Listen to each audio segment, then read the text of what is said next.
السلام علیکم میرے معزز سامعین کرام، آج کی ہماری ویڈیو کا ٹاپک ہے کہ شراب کی حالت میں اپنی بیوی کو طلاق دینے سے طلاق واقع ہو جائے گی۔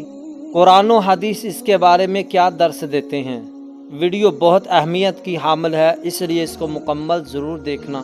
اگر ہمارا کنٹیکٹ پسند آئے تو ہمارے اسلامی چینل کو ضرور سبسکرائب کر دینا۔ معزز سامعین کرام، شراب مسلمانوں پر حرام ہے۔ شراب پینا کبیرہ گناہوں میں سے ایک ہے۔ حضور علیہ السلام نے اس کو ام الخبائث قرار دیا ہے۔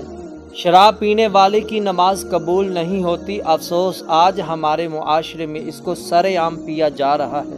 شراب پینے والا اپنے ہوش گوا بیٹھتا ہے۔ شراب پینے والے کو نماز کے قریب جانے سے بھی منع کیا گیا ہے۔ سوال یہ پیدا ہوتا ہے کہ اگر خاوند نے شراب پی رکھی ہو اور وہ اپنی بیوی کو طلاق دے دے، کیا اس کی طلاق واقع ہو جائے گی یا نہیں؟ میرے عزیز بھائیو، اس کی دو شکلیں ہیں۔ ایک شرابی شراب پینے کے بعد اپنے ہوش گوا بیٹھتا ہے، اور دوسرا شرابی شراب پینے کے بعد بھی ہوش و حواس میں ہوتا ہے۔ پاک پیغمبر علیہ السلام نے ارشاد فرمایا، لا طلاق فی اغلاق، جس انسان کے ہوش ٹکانے نہ ہو اس حالت میں طلاق واقع نہیں ہوتی۔ لیکن دوسری شکل کے تحت طلاق ہو جائے گی کہ جب اس نے نشے کی حالت میں طلاق دی، اس وقت وہ ہوش و حواس میں تھا۔